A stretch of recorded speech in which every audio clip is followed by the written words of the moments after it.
कोल्हापूरच्या सुर्वे नगरात बंद घरात स्फोट झालाय। जिलेटिनचा वापर करून स्फोट केल्याचा संशय व्यक्त होतोय। घराला नुकसान करण्याच्या दृष्टीने स्फोट केल्याचं तपासात समोर आलंय। तर स्फोटात एक्सप्लोसिव्ह मटेरियलचा वापर केल्याचे निष्पन्न झालंय। ज्या घरात हा स्फोट झालाय त्याच्या आजूबाजूच्या परिसरातल्या घरांचंही नुकसान झालंय। तर घटनास्थळी फॉरेन्सिकची टीम तपास करतेय। या स्फोटात कोणतीही जीवितहानी झाली नाही। पूर्ण बारकाईने पोलिसांचा तपास सुरू आहे।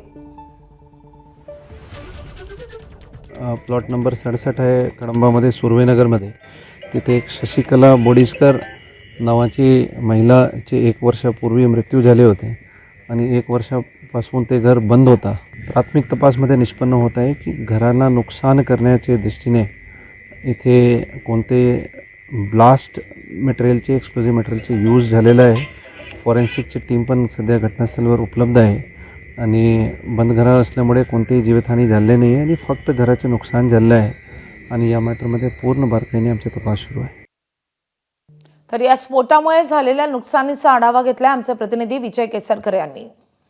कोल्हापूरच्या सुर्वेनगर परिसरामध्ये एका बंद घरामध्ये काल रात्री एका पाठोपाठ एक जिलेटिनचे 8 स्फोट आहेत ते झाले आणि त्यामुळे या घराची अवस्था आहे ती आपण बघू शकतो की कशा पद्धतीनं हे घर बेचिराग झालेलं आहे।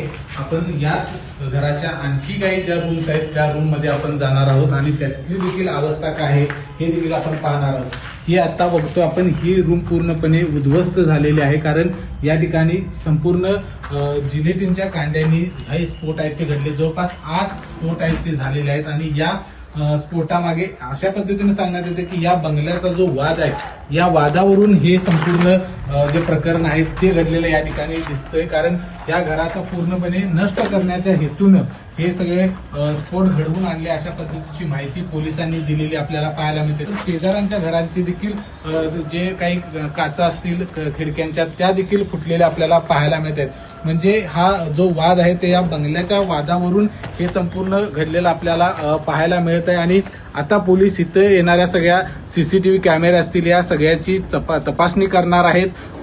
कोण इथं आलं होतं, नेमका काय वाद आहे, कारण हे फक्त या घराचं नुकसान झालं नाही तर परिसरातील घरांचं देखील नुकसान या ठिकाणी झालेलं आपल्याला पाहायला मिळते।